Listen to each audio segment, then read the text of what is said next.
The imperial palace of Dramath gleamed under 3 moons, its crystalline towers reaching toward the stars like clawed fingers. Emperor Vortan flew through the night sky, his massive obsidian wings cutting through cold air. He was tired. The negotiations with the Spiral Coalition had drained him more than any battle ever had. Talking, compromising, pretending to care about mineral rights and trade routes. He was a warrior, not a diplomat. But that was what emperors did now. They talked instead of fought. Vortan landed on his private platform with a heavy thud that shook the stone beneath his claws. The guards bowed so low their snouts touched the ground. He ignored them. He always ignored them. What was the point of acknowledging those who existed only to serve? That was how things worked in the Dragon Empire. Some ruled, others obeyed. It had been this way for thousands of years. He walked through the empty corridors of his palace, each step echoing against marble walls. Servants pressed themselves flat against the walls as he passed, their eyes down, their breathing shallow.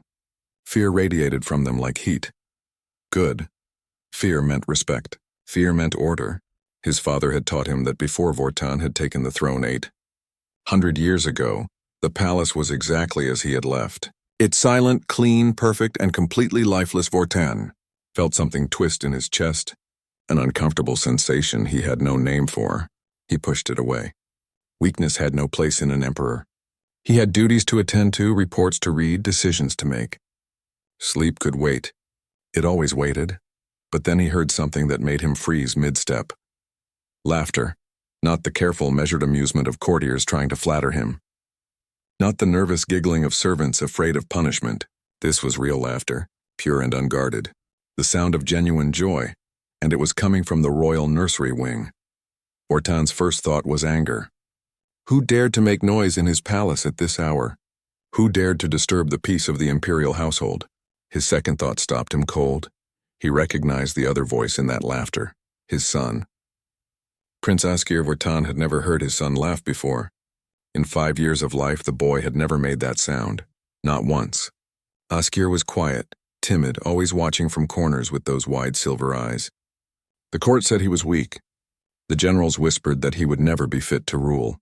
Vortan had tried to harden the boy through strict training and discipline, but Askir only grew more withdrawn, and now he was laughing.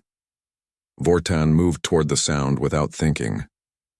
His claws made no noise on the stone floor. 8 centuries of ruling had taught him how to move like a shadow when needed. The nursery wing was supposed to be empty at this hour. Askir should be sleeping under the watchful eyes of the night guards. But the laughter continued, mixed now with the sound of something clattering against stone. The emperor stopped at the entrance to the main nursery chamber. The door was partially open. Light spilled out into the darkened hallway. Vortan pressed himself against the wall and looked through the gap. What he saw made no sense. His son sat on the floor in the middle of the room. Not on his sleeping cushions, not in his proper place, just sitting on the bare stone floor like a common hatchling. His silvery blue scales caught the light as he moved, building something with small metal pieces scattered around him. But that was not the strangest part. A human sat beside him. A female young by their standards with dark hair pulled back from her face. She wore the simple gray uniform of a palace servant. Vortan recognized her vaguely. One of the cleaning staff, brought from Earth after the humans had joined the galactic community 10 years ago. He had never bothered to learn her name. She was showing Askir how to connect 2 pieces of metal using some kind of fastener. Her hands moved slowly, carefully explaining each step. Askir watched with an intensity Vortan had never seen in his son's face. The boy's tail swished back and forth with excitement. "See?" the human said, her voice warm and patient. "If you put the bolt through here and turn it this way, it holds tight.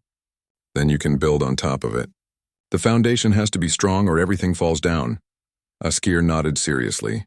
He took another piece of metal and tried to copy what she had shown him. His claws were too large for the small parts. He fumbled, dropping the bolt. Vortan tensed, waiting for frustration or anger. The boy had thrown terrible tantrums during his lessons with the dragon tutors.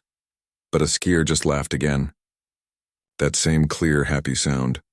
"My claws are too big," he said. "Hey, you should see my dad try to thread a needle," the human replied, grinning. "Big hands, tiny work. Sometimes the small stuff is harder than the big stuff. But you know what? That makes you think differently." You have to figure out new ways to solve the problem. She handed him a different tool, something with a longer handle. Askir tried again. This time the bolt went through. The prince made a small triumphant sound and looked up at the human with pure delight on his face. I did it, Lena. You sure did, buddy, see? You just needed the right tool for the job. That's what engineering is all about. Finding solutions. Lena. So that was her name. Vortan watched them work together for several more minutes. The human, this Lena, spoke to his son without any of the formal titles or careful distance that everyone else used. She treated Askir like an equal. Like a person, not a prince. And Askir responded to it like a flower turning toward the sun. When had this started? How long had this been happening? Why had no one told him? And why did watching them make his chest feel tight and strange? The emperor of 3 star systems, conqueror of a dozen worlds, stood hidden in the shadows of his own palace and felt his face do something it had not done in 800 years. The corners of his mouth turned upward. He was smiling. Vortan touched his own face in confusion, feeling the unfamiliar expression. When was the last time he had smiled? He could not remember. Pleasure, satisfaction, victory, he had felt all of those things. But this was different.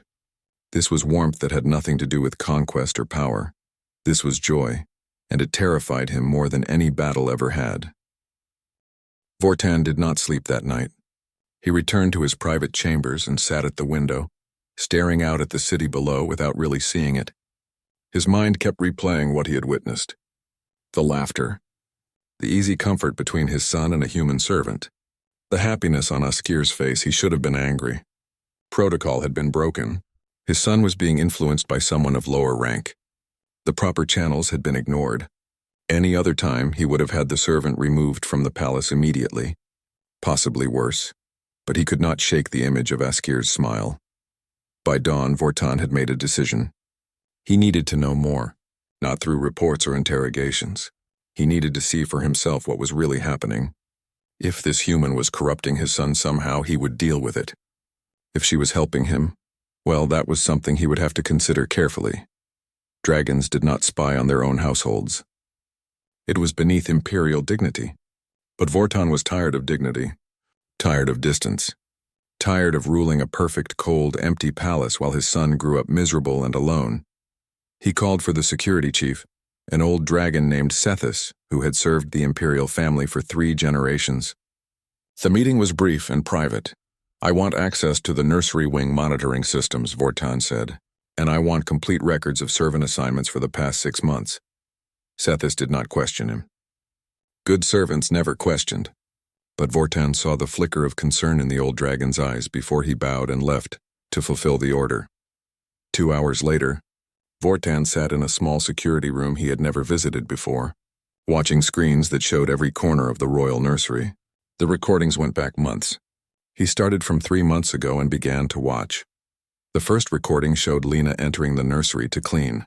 She worked efficiently, quietly, her movements practiced. Askir was in the corner, curled up on his sleeping cushions, pretending to read a data pad. But Vortan could see the boy was actually watching the human servant with careful curiosity. Lena noticed him looking.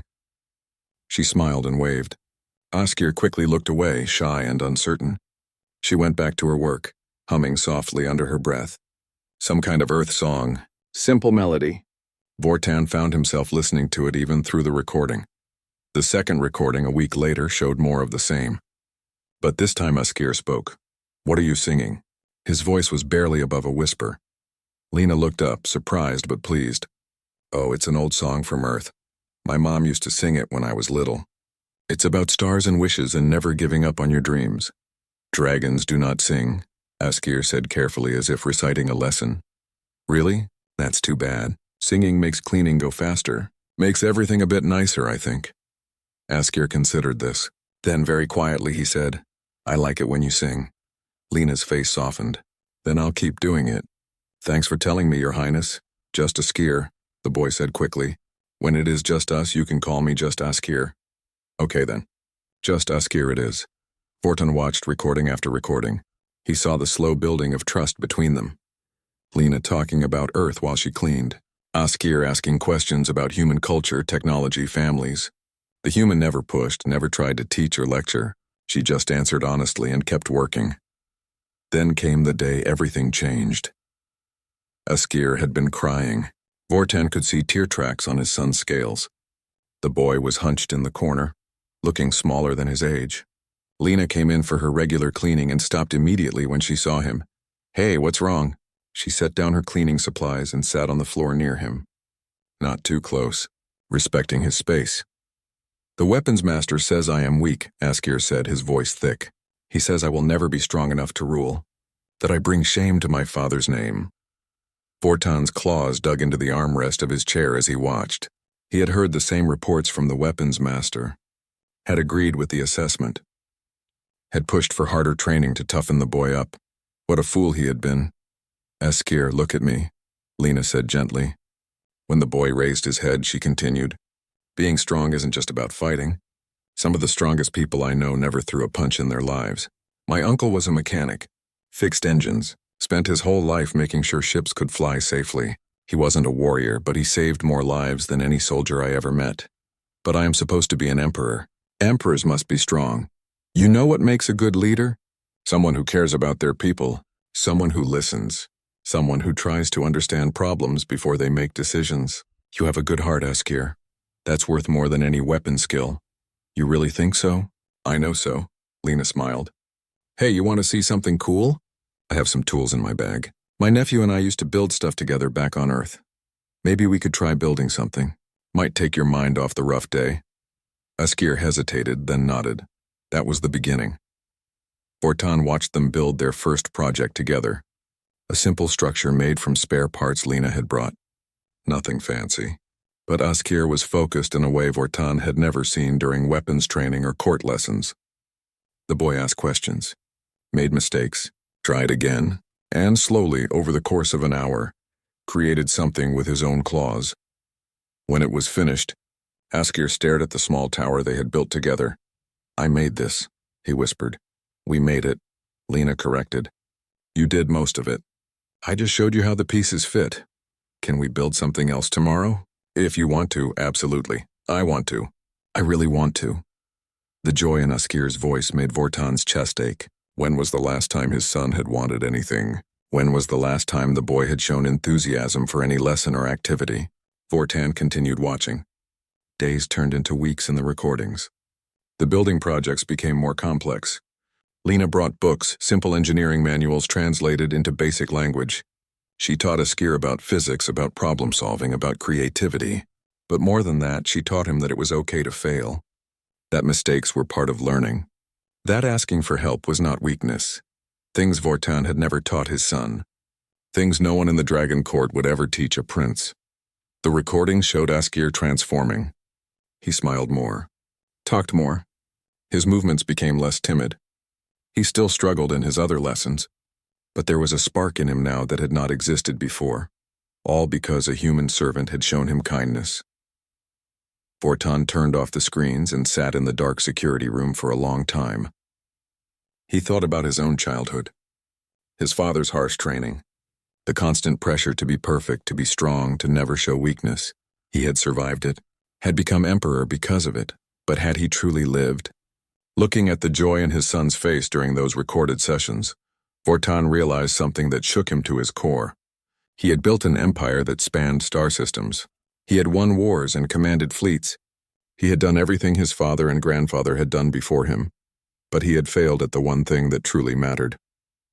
He had failed to make his son happy, and somewhere along the way, he had forgotten how to be happy himself.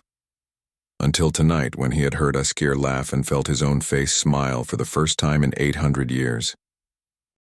3 days passed. Vortan attended court sessions, reviewed military reports, met with advisors, and did all the things an emperor was supposed to do. But every evening, he found himself returning to that small security room, watching the live feed from the nursery wing. He told himself he was monitoring a potential security problem, making sure the human servant was not teaching his son anything dangerous or inappropriate.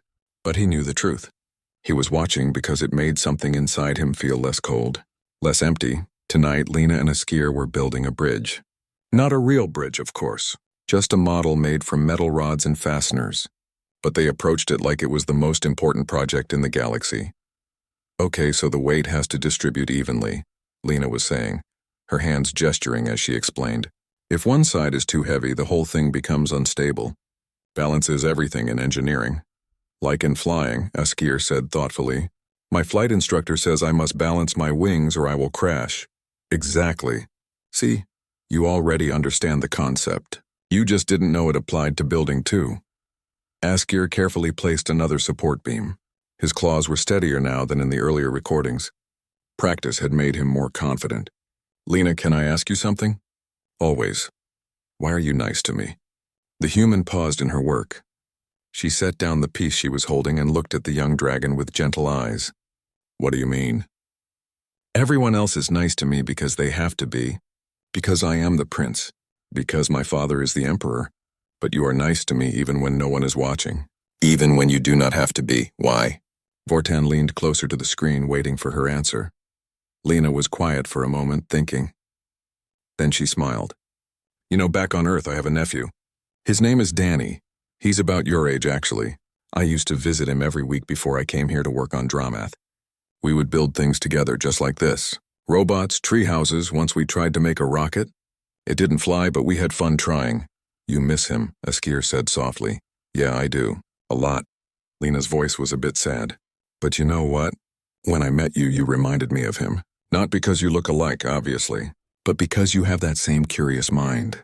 That same way of looking at things and wondering how they work. Danny always asked a million questions too. And you do not mind my questions? Mind them? Askir, questions are how we learn, how we grow. I love that you ask questions. It means you're thinking. She reached out and gently touched his wing. A casual gesture, the kind you would use with a friend. Plus, if I'm being honest, teaching you makes me feel less homesick. It's nice to have someone to build with again. Askir was very still. When he spoke again, his voice was almost too quiet to hear. Do you wish your nephew was here instead of me? Oh, buddy, no. Lena's response was immediate and firm. It's not about instead.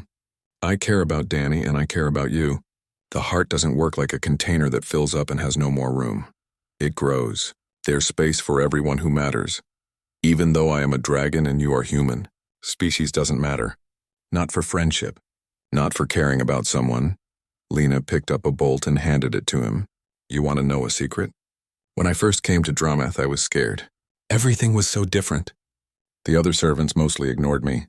The dragons, well, most of them looked at humans like we were insects. Interesting insects maybe, but still just insects. That must have been lonely. It was.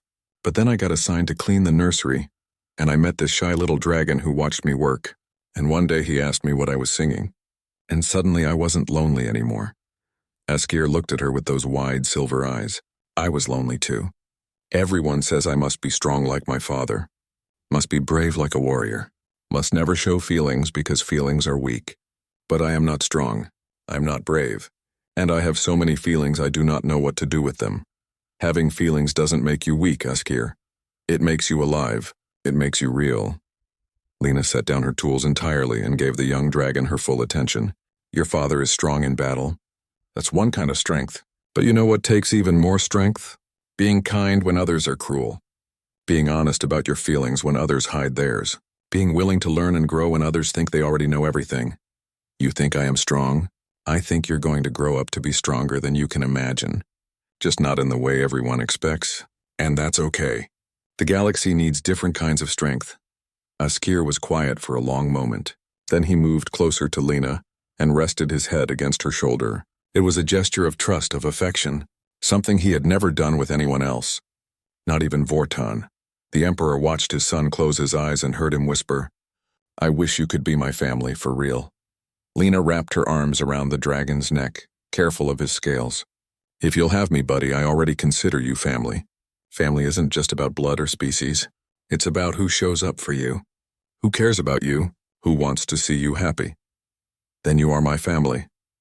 Askir said, his voice full of certainty, and I am yours. Yeah, kid, you are. Vortan turned off the screen. He could not watch anymore. His eyes burned with something he did not understand. His throat felt tight. His claws were shaking.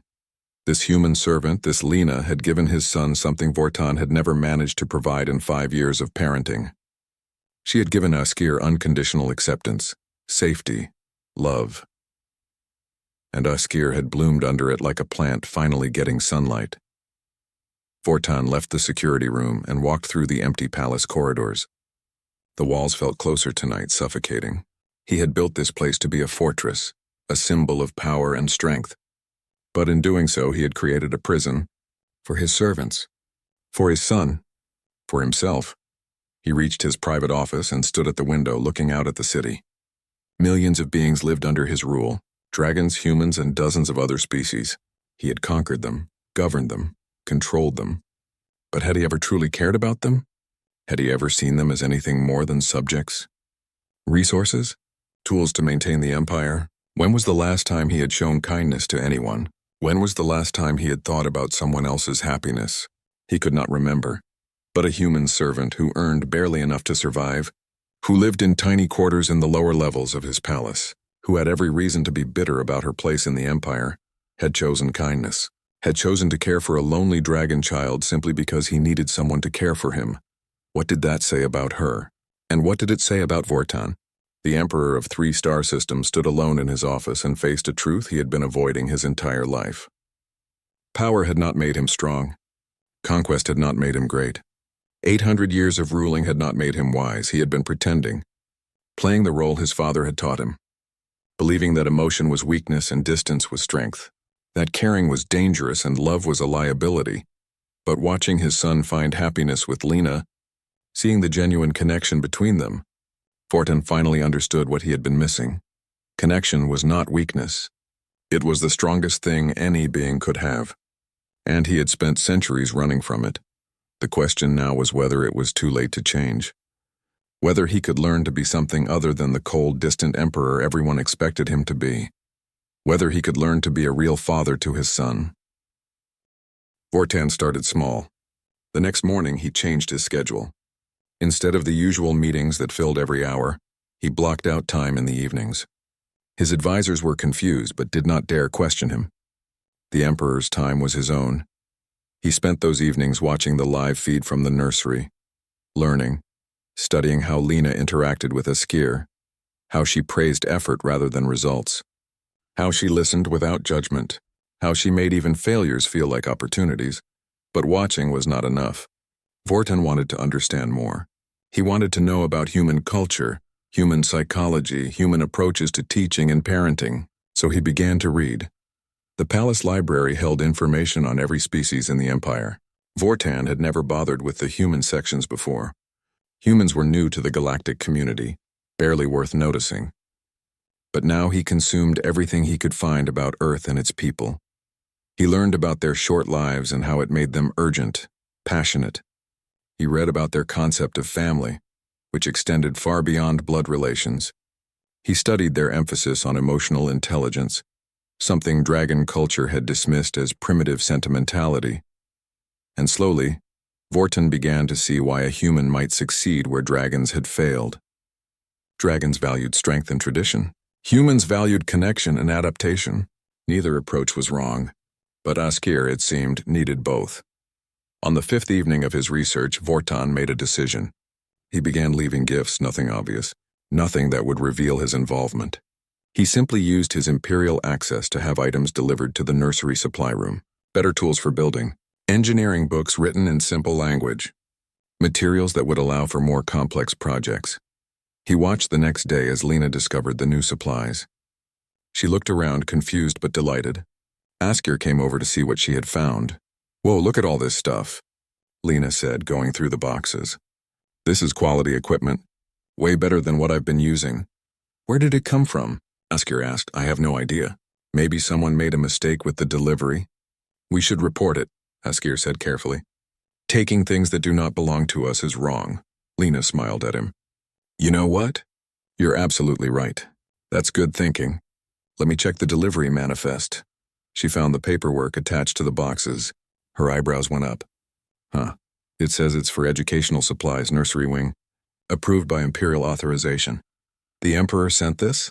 Askir's voice was small, uncertain. "Looks like it. Or someone with his authority did? Askir was quiet for a long moment. Vortan watched his son's face, seeing confusion and something that looked like hope. My father knows about our building? I guess so. Lena looked thoughtful. And he sent supplies instead of stopping us. That's gotta mean something good, right? Maybe. Askir touched one of the new tools carefully. Maybe he does not think I am completely worthless. Vortan felt those words like a physical blow. His son thought he was worthless. What had he done to make Askir believe such a thing? Over the next week, Vortan left more gifts. A book on architecture that Lena had mentioned wanting. A set of smaller tools that would be easier for Askir's claws to manipulate. Materials to build more ambitious projects. Each time he watched them discover the items, watched Askir's cautious hope grow a little stronger, watched Lena puzzle over their mysterious benefactor, but accept the gifts with gratitude. But gifts were not enough. Vortan knew that. He was trying to build a bridge to his son using materials and tools, when what Askir really needed was his father's presence, his attention, his love.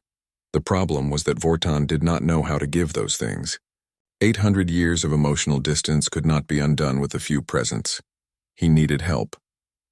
And he knew only one person in the entire palace who might be able to provide it. On the 8th day, Vortan did something he had never done before. He went to the servants' quarters. The guards were shocked. The servants who saw him coming fled to their rooms terrified. An emperor did not walk these corridors. An emperor did not visit the lower levels where staff lived. It simply was not done. Vortan found Lena's room easily enough. The registry listed her quarters as Section 12, Room 47. He stood outside the small door, suddenly uncertain. What was he doing? This was madness. Emperors did not ask servants for advice. Emperors did not admit they needed help, but fathers did. He knocked. The sound was absurdly loud in the narrow hallway. Silence. Then footsteps.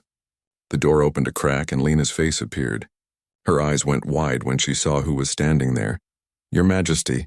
She immediately dropped to one knee, her head bowed. I did not know you were coming. I apologize for any offense. I will correct whatever I have done wrong immediately. Stand up, Vortan said quietly. You have done nothing wrong. Lena stood slowly, keeping her eyes down. She was trembling slightly, fear. Everyone feared him. He was used to it. But tonight, for the first time, it bothered him. Look at me, he said. She raised her eyes and he saw genuine terror there. She thought he had come to punish her. To remove her from the palace. To take away the one good thing in Askir's life. I am not here to harm you, Vortan said. I need to speak with you. May I come in? Yes, of course, Your Majesty. Lena stepped back, opening the door wider. Vortan had to duck to fit through the doorway. The room was tiny, barely large enough for a bed, a small desk, and a storage unit. But it was clean and organized. On the desk, he saw sketches, building plans, notes about Askir's progress and ideas for future projects. She had been working on lessons for his son in her own time. I have been watching you, Vortan said, deciding directness was best. I know about your time with Askir. I have seen everything. Lena's face went pale. Your Majesty, I can explain. I know I should have asked permission. I know I overstepped my duties, but he was so lonely, and I just wanted to help, and I never meant any disrespect to you or your house, and please do not punish him for this. It was all my idea. He did nothing wrong. The words tumbled out in a rush, desperate and afraid. Vortan raised one claw to stop her. I am not here to punish anyone, he said again. I am here because you have done what I could not. You made my son happy, and I need to know how. Lena stared at him. What?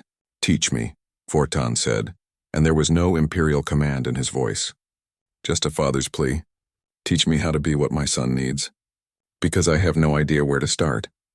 The fear in Lena's eyes slowly transformed into understanding. She studied his face, really looked at him perhaps for the first time, and whatever she saw there made her shoulders relax slightly. You want to connect with Askir? I want to be his father, not just his emperor. I do not know how to do that, but you do.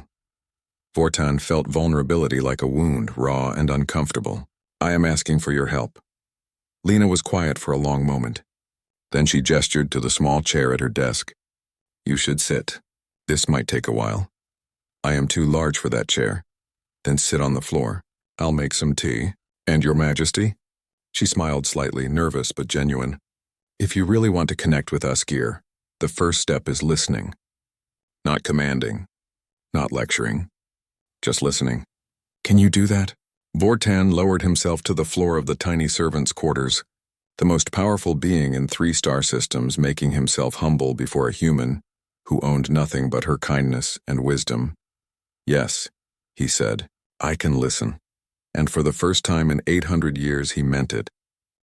They talked for 3 hours. Lena made tea, offered what little food she had, and treated the Emperor like a regular person seeking advice. At first it was uncomfortable. Vortan was not used to casual conversation. But gradually, as Lena explained her approach with Askir, he began to understand. It's not complicated, Lena said, sitting cross-legged on her bed while Vortan occupied most of the floor space. Kids need to feel safe. They need to know that making mistakes won't get them punished or rejected. They need someone who sees them, really sees them, not just what they're supposed to be. Dragon tradition emphasizes strength through adversity, Vortan said. My father believed that coddling produced weakness. Maybe for some, but Askir isn't weak. He's sensitive. There's a difference. Sensitive doesn't mean fragile. It means he feels things deeply. That can be a strength if it's nurtured, right? But if you keep telling someone they're broken for feeling things, they just learn to hide. They don't stop feeling. They just stop trusting anyone with those feelings. Vortan thought about all the times he had dismissed Askir's emotions as childish. All the times he had demanded the boy be stronger, tougher, more like a proper dragon heir. He had been trying to forge his son like metal, applying heat and pressure, but Askir was not metal. He was a living being who needed different things. What do I do? Vortan asked. Where do I begin? Start small. Spend time with him, not teaching him or training him, just being with him. Do something he enjoys. Ask him questions about his interests. And here's the important part. Actually listen to his answers. Don't think about what lesson you want to teach or how to correct him. Just listen and care about what he says, that is all. That's everything, Lena smiled. Love is attention. It's showing up. It's making someone feel like they matter more than whatever else you could be doing. Vortan spent the next day thinking about that conversation. Love is attention. Such a simple concept, but one he had never applied to his relationship with Askir. That evening, instead of watching the security feed, Vortan went to the nursery wing in person. He did not announce himself, did not bring guards. He simply walked to the main chamber and knocked on the door. The building noises inside stopped. Footsteps approached. The door opened and Lena stood there. When she saw him, she did not bow or show fear this time. She smiled. Your Majesty. Come in. Askir was in the middle of the room, surrounded by a half-built structure. When he saw his father, he froze. The joy drained from his face, replaced by nervous caution. That reaction hurt more than any battle wound. Father, Askir said, his voice formal and small. I did not know you were home from your trip. I apologize if my activities disturbed you.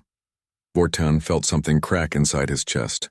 His son was apologizing for being happy, for doing something he enjoyed, because he expected punishment or criticism. You did not disturb me, Vortan said carefully, using the gentle tone he had practiced with Lena. I came to see what you were building. Askir blinked in confusion. You want to see my project? I do, if you are willing to show me. The young dragon looked at Lena, uncertain. She nodded encouragingly. Askir turned back to his father and took a small breath. It is a tower, he said quietly, with a bridge connecting to a second tower. Lena says it is called a suspension bridge. The weight is distributed through cables so the center can span a long distance without supports underneath. Vortan moved closer, examining the structure. It was clever work, not perfect, but showing real understanding of engineering principles. This is impressive. Really? Askir's voice held disbelief. Really? The balance is good. And using the cable system shows creative problem solving. Vortan sat down, making himself smaller, less intimidating. How long have you been working on this? 3 days. Lena showed me the basic concept, but I am designing the details myself. It is harder than it looks. I have had to rebuild the foundation twice. Learning through failure is how we grow, Vortan said, echoing words he had heard Lena say in the recordings. Each rebuild taught you something new. Askir stared at him like he had grown a second head. You are not angry that I made mistakes? Why would I be angry? Because mistakes are weakness. Because I should know how to do things correctly the first time. Because an emperor's son should be perfect. Vortan closed his eyes briefly. Hearing his own philosophy thrown back at him made him realize how destructive it had been. I was wrong, he said quietly. What? I was wrong. About many things. About what makes someone strong. About what makes a good leader. About what makes a good father. Vortan looked at his son, really looked at him, and let himself feel the regret he had been pushing away. Askir, I have failed you. I tried to make you into what I thought you should be, instead of helping you become who you are. And in doing so, I made you afraid of me. That was not strength. That was cruelty. Tears welled up in Askir's silver eyes. I thought you were disappointed in me. I was disappointed in myself, Vortan said. But I was too proud to admit it, so I blamed you instead. That was wrong. You are not weak. You are not a disappointment. You are a young dragon with a kind heart and a curious mind, and those are gifts. I should have celebrated them instead of trying to crush them out of you. Askir made a small sound, something between a sob and a gasp. Father, You do not have to say anything, Vortan said. I do not expect you to forgive me. I just want you to know that I am going to try to do better. To be better. Starting now. There was a long silence. Lena had quietly moved to the corner, giving them space but staying close in case Askir needed her support. Can I ask you something? Askir finally said. Anything. Do you like building? The way Lena and I do? Vortan thought about it honestly. I do not know. I have never tried. We did not do such things when I was young. Would you want to try? With us? The hope in his son's voice was almost painful to hear. This was what Askir wanted. Not grand gestures or expensive gifts. Just time, attention, shared experience. I would like that very much, Vortan said. But I must warn you, my claws are very large. I will probably be terrible at it. Askir's mouth curved into a shy smile. That is okay. Lena says everyone is terrible at first. That is part of learning. Then I will be a student today, and you two can be my teachers? Lena came back over, her expression warm. All right then. Let's start with something simple. Your Majesty, have you ever used a wrench before? I have commanded armies, led planets, negotiated treaties, but no, I have never used a wrench. Perfect. Today you learn. She handed him a tool that looked comically small in his massive claw. First rule of building. It's okay to ask for help when you need it. Vortan looked at the wrench, then at his son, then at the human who had saved them both. I need help, he said simply. Good start, Lena said, grinning. Askir, show your dad how to attach this support beam. And for the first time in his son's entire life, Vortan spent an evening not as an emperor, not as a warrior, not as a distant authority figure, but as a father learning alongside his child. He was clumsy. He dropped pieces. He put things together backward. Askir had to show him the correct way multiple times. And every time Vortan made a mistake, he felt the urge to roar in frustration, to demand perfection from himself, to prove he was still powerful despite his failures. But then he would see Askir watching him carefully, and he would remember. His son needed to see that mistakes were acceptable, that not knowing something was not shameful, that asking for help was brave, not weak.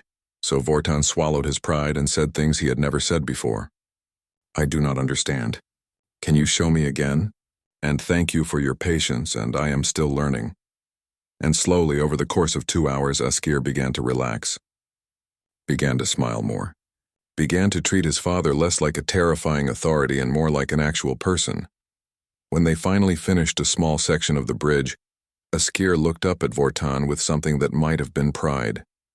You did it, father. Look, the connection is solid. Vortan examined the work they had done together. It was not perfect. It was probably not even very good. But they had built it together, and that made it the most valuable thing he had ever created. We did it. Vortan corrected gently. All three of us. Thank you for teaching me. Askir's smile grew wider, real, unguarded, beautiful. And for the second time in his long life, Emperor Vortan felt his face mirror that expression. He was smiling again, and this time he understood what it meant. Change came slowly to the imperial palace of Dramath. Vortan continued his evening visits to the nursery, learning to build alongside his son and Lena. At first, the court whispered, An emperor spending time doing manual labor. With a human servant? It was unprecedented, scandalous, but Vortan no longer cared about scandal.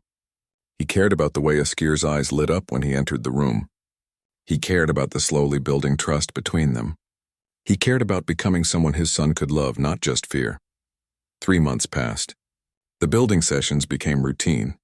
Vortan learned to work with small tools, to think through problems creatively, to accept failure as part of progress. But more importantly, he learned to listen, to ask Askir about his day, to hear about the boy's interests, fears, dreams, to be present in a way he had never been before, and Askir bloomed under the attention. He spoke more freely, laughed more often, started sharing his thoughts without fear of judgment. The transformation was remarkable, but not everyone was pleased. High Chamberlain Drektis had been watching the Emperor's unusual behavior with growing concern. Drektis was old even for a dragon. He had served the imperial family for 4 generations. He believed deeply in tradition, in the proper order of things. And what was happening in the nursery was not proper. One morning, Drektis came to Vortan's office with a file of reports. "Your Majesty, we must discuss a serious matter." "Speak," Vortan said, not looking up from the architectural plans Askir had drawn. The boy had real talent. "It concerns Prince Askir and the human servant, Lena Wright. I have documented numerous protocol violations. Unauthorized contact, improper familiarity, teaching methods not approved by the Educational Council. This has been ongoing for months without oversight or regulation." Vortan set down the plans and looked at his High Chamberlain. "I am aware," Drektis blinked. "You know? I have known from the beginning. I have observed every session. Then surely you see the problem. The human is influencing the prince, teaching him to think like them, to value their soft approaches over proper dragon strength. This is corruption of the imperial heir, is it?" Vortan stood, walking to the window. "Tell me, Drektis, in your long service to this family, have you ever seen Askir happy?" The Chamberlain hesitated. "Happiness is not the measure of proper development." "Answer the question." "No, Your Majesty. The prince has always been reserved." "Reserved?" "Yes. That is a kind way to say he was miserable. Isolated. Afraid." Vortan turned back to face him.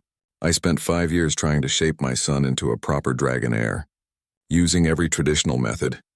The best tutors, the strictest discipline, and all I accomplished was making him terrified of disappointing me. Discipline builds character. It builds compliance, fear, sometimes strength, yes, but at what cost?" Vortan moved closer to the Chamberlain. "This human servant, who we all dismissed as insignificant, did what none of us could do. She made my son feel safe, valued, capable. She taught him that learning involves failure, and that failure is nothing to fear. And in 3 months of building with him, following her example, I have connected with my son more than in 5 years of traditional parenting. Your Majesty, with respect, this is highly irregular. I know, and I intend to make it official policy." Drektis stared. "What?" "Summon the full court. Tomorrow at midday, I am making an announcement that will change how we approach education in the Empire, and you will not interfere with Lena or her work with Askir. Is that clear?" The Chamberlain's face showed his disapproval, but he bowed. "As you command, Your Majesty." The next day, the throne room was packed. Every noble dragon in the capital had come, curious about this sudden assembly. Rumors had been spreading for months about the Emperor's strange behavior. Now they would finally learn what was happening. Vortan sat on his throne, formal and imposing. But at his right side, in a position of honor usually reserved for military commanders, stood Lena, and at his left, for the first time in a public ceremony, stood Prince Askir. The whispers were immediate. Why was a human servant on the dais? Why was the prince present at a court session? Vortan raised one claw for silence. The room obeyed instantly. "I have gathered you here to acknowledge a truth I have resisted for too long," he began, his voice carrying through the massive chamber. "For 800 years I have ruled with strength. I have built this empire through conquest and strategy. I have never wavered, never showed weakness, never admitted fault." He paused, letting the weight of those words settle. "And in doing so, I failed at the most important duty of all. I failed my son." Gasps echoed through the room.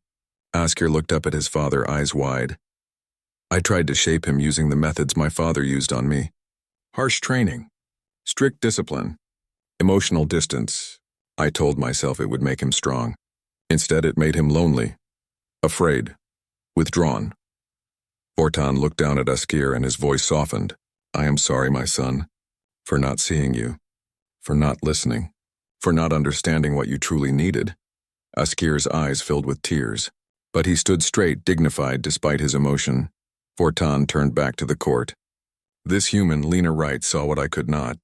She recognized my son's gifts, his curiosity, his kind heart, his creative mind, and she nurtured those qualities instead of trying to eliminate them. Through her guidance, Askir has flourished. He is happier, more confident, more capable than he has ever been, not because she made him harder, but because she made him feel valued. He gestured to Lena, who looked terrified but determined. Therefore, I am creating a new position in the imperial household. Lena Wright is appointed as Cultural Integration Specialist and Primary Educational Advisor to Prince Askir. She will work with our traditional tutors to develop new teaching methods that respect different learning styles, that value emotional intelligence alongside physical strength, that see failure as part of growth rather than something to punish. The court erupted in shocked murmurs. Drektis stepped forward. Your Majesty, this is unprecedented. A human in such a position? Many things I am doing are unprecedented. That does not make them wrong. Vortan's voice hardened. I am Emperor. I have earned my authority through centuries of service, and I am using that authority now to say this. We have been wrong about many things. About education, about strength, about what makes a good leader. If we do not learn from other species, if we do not adapt, our empire will become brittle, strong but inflexible, and inflexible things break. He looked around the room at the assembled nobles. I am not saying we abandon all tradition. I am saying we grow. We learn, we become better. And it starts with how we raise our children. Not through fear, but through support. Not through breaking them down, but through building them up. Silence fell over the throne room. Then slowly a few dragons began to nod. Not everyone agreed, but some understood. Vortan returned his gaze to Lena. You have my gratitude, my respect, and my support in whatever you need to help my son continue to grow. Lena bowed, but when she spoke, her voice was steady. I need nothing, Your Majesty. Just the chance to keep doing what I love. Teaching, building, helping young minds discover their potential. You shall have that chance. And more? Vortan looked at Askir. My son, do you have anything you wish to say? Askir stepped forward. He was still young, still small for a dragon, but he held himself with new confidence as he addressed the court. I know many of you think I am weak, that I am not fit to rule someday. Maybe you are right. His voice wavered but did not break. But Lena taught me that there are many kinds of strength, and Father is teaching me that even emperors can learn new things. So I will keep learning, keep growing. And when it is my time to lead, I will do it in my own way. Not exactly like Father, not exactly like anyone else, but in a way that is true to who I am. The court was silent. Then unexpectedly, one old dragon in the back began to tap his tail against the floor, the traditional dragon gesture of approval. Others joined. Not all of them, but enough. Vortan felt pride swell in his chest. His son had just shown more courage than most of the warriors in this room. That evening, the three of them returned to the nursery. They sat on the floor, surrounded by their building projects and tools, and Askir fell asleep between them. His head rested on Vortan's foreleg, one wing draped over Lena's lap. Thank you, Vortan said quietly, careful not to wake the boy. For everything, Lena smiled. He's a special kid. You both are special. I'm just glad I could help. You did more than help. You saved us. Saved me from becoming so hard I forgot how to love my own son. They sat in comfortable silence watching Askir sleep. The young dragon's face was peaceful, content, happy. You know what's funny? Lena said softly. When I first came to Dramath, I was so scared. Everything was different. I felt so small in this huge empire. But now, this feels like home. You and Askir feel like family. Vortan looked at her, this human who had changed everything. You are family. Perhaps not by blood or even by species, but by choice, by love, and that is stronger than any other bond. Above them, through the nursery windows, 3 moons rose over the city. The empire would change slowly, but it would change. Already other families were asking about Lena's teaching methods. Already questions were being raised about old traditions and new possibilities. But here in this quiet room, change had already happened. A father had learned to connect with his son. A son had learned that his worth was not measured by strength alone. And a human had proven that the greatest power in the galaxy was not in weapons or fleets or conquest. It was in compassion, in patience, in the simple act of showing up for someone and caring about their happiness. The Dragon Emperor, who had never smiled, now smiled every day. And that smile, more than any throne or crown, made him feel truly powerful for the first time in 800 years.